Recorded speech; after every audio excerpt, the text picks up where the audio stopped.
जी हाँ, नमस्कार दोस्तों, स्वागत करते हैं आप सभी को आपका यूट्यूब चैनल टारगेट भोजपुरी। जी बता दूँ कि भोजपुरी की हिट मशीन खेसारी लाल यादव जी के गाने पर काजल राघवानी का बहुत ही हाई लेवल का रील्स वीडियो जो कि काफ़ी तेज़ी से वायरल हो रहा है। जी हाँ दोस्तों, बता दूँ कि भोजपुरी की हिट मशीन खेसारी लाल यादव जी का गाना है जो कि परीक्षा 10 के। जी हाँ दोस्तों, जो कि गाना खेसारी म्यूजिक वर्ल्ड से गाना छूट चुका है, जो कि आप सबको बता दूँ कि 22 तारीख को मतलब रिलीज हो चुका है।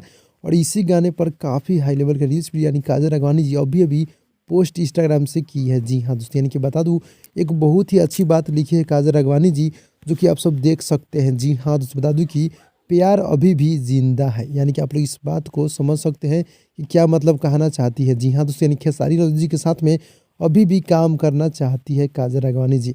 आप सब क्या राय है आप लोग कमेंट में कमेंट कीजिए। आप लोग कमेंट में कमेंट कर दीजिए कि आप लोग का राय क्या है, काम करना चाहिए कि नहीं करना चाहिए, और खेसारी जी को अभी मतलब गाना में मतलब रखना चाहिए या फिल्म में मतलब काम देना चाहिए कि नहीं देना चाहिए। आप लोग कमेंट में कमेंट कर दीजिएगा। जी हाँ दोस्तों, और इस वीडियो आप लोग देखें कैसा लगा आप लोग कमेंट में कमेंट कीजिए। मिलते हैं अगली वीडियो में, तब तक के लिए धन्यवाद।